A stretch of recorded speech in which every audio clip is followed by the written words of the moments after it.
أنا اسمي هدى، عندي 55 سنة. عشت مشاعر قاسية جدا، وعشت مشاعر من الحرمان والاحتياج بعد وفاة جوزي. هي يمكن السبب الأساسي في إني أنا دلوقتي بحكي ليكم قصتي. أنا اتجوزت وأنا عندي 22 سنة.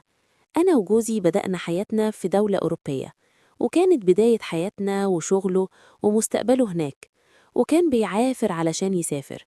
ولما ربنا كرمه وسافر، طبعا سافرت معاه، لأني من بداية جوازنا وأنا طول حياتي بحب الحياة، وبحب الانطلاق، وبحب أعيش وأستمتع بكل حاجة في الحياة. ومن ضمن الاستمتاع ده هي العلاقة الجسدية اللي بتكون بيني وما بين جوزي. علشان كده ورغم صعوبة الحياة بعيد عن الأهل، إلا إني وافقت إني أنا أسافر معاه، علشان ما كانش عندي أي استعداد إني أنا أكون في بلد وهو في بلد تاني، لأنه صعب عليا إني أنا أستحمل العيشة دي، خصوصا وإن علاقتي أنا وجوزي ما كانتش علاقة عادية. يعني العلاقة الحميمة بالنسبة لي كانت حاجة ليها قيمة، اللي بنعتز بيها. إحنا الاتنين بنعملها بإحساس وبحب وباستمرار، وبنحاول إن إحنا ننبسط فيها على قد لما نقدر.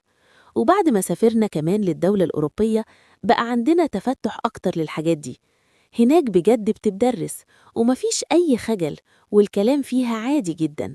وكمان في أدوية علشان تساعد الرجل والست على الاستمتاع بالعلاقة الزوجية اللي هي ما بينهم. وأنا طول عمري دي طبيعتي، وأنا بحب العلاقة الجنسية جدا، وعلشان كده مرضتش أسيب جوزي. وفعلا عشت معاه طول حياتي، اللي من خلالها خلفت منه ولد وبنت. والولاد كبروا، رغم إني أنا وصلت لسن ال50، إلا إننا لسه أنا وهو بنستمتع بالعلاقة الزوجية. وبالنسبة لي هي حاجة زي ما قلتلكم كده مهمة جدا، زي الأكل والشرب والهوى، بنحب نعملها قوي، وما ينفعش أبدا إن هي ما تحصلش. جوزي كان قوي جدا معايا. لما توفى كانت صدمة كبيرة جدا بالنسبة ليا. أول حاجة حسيت بفقدانها فيها هي كانت العلاقة الجسدية دي. يعني كان سايبنا في أمورنا المادية أحسن حال، مفيش أي مشكلة.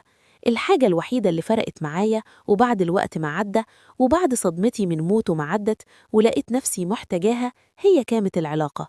ولأني أنا فعلا ما بقدرش أعيش من غيرها، وبعد وصولي كمان للسن ده، إلا أني كنت محافظة على نفسي، وكانت بالنسبة لي برضو هي الحاجة الضرورية جدا، وما ينفعش أعيش من غيرها. فلما كلمت بعض المعارف والأصدقاء اللي هناك يعني، فاقترحوا عليا إني أنا مفيش مشكلة غير إن أنا أتجوز، ودي حاجة طبيعية إني أنا أتجوز يعني، حتى أيا كانت إيه هي الأسباب. فكانت ساعتها أنا عندي ولد وبنت.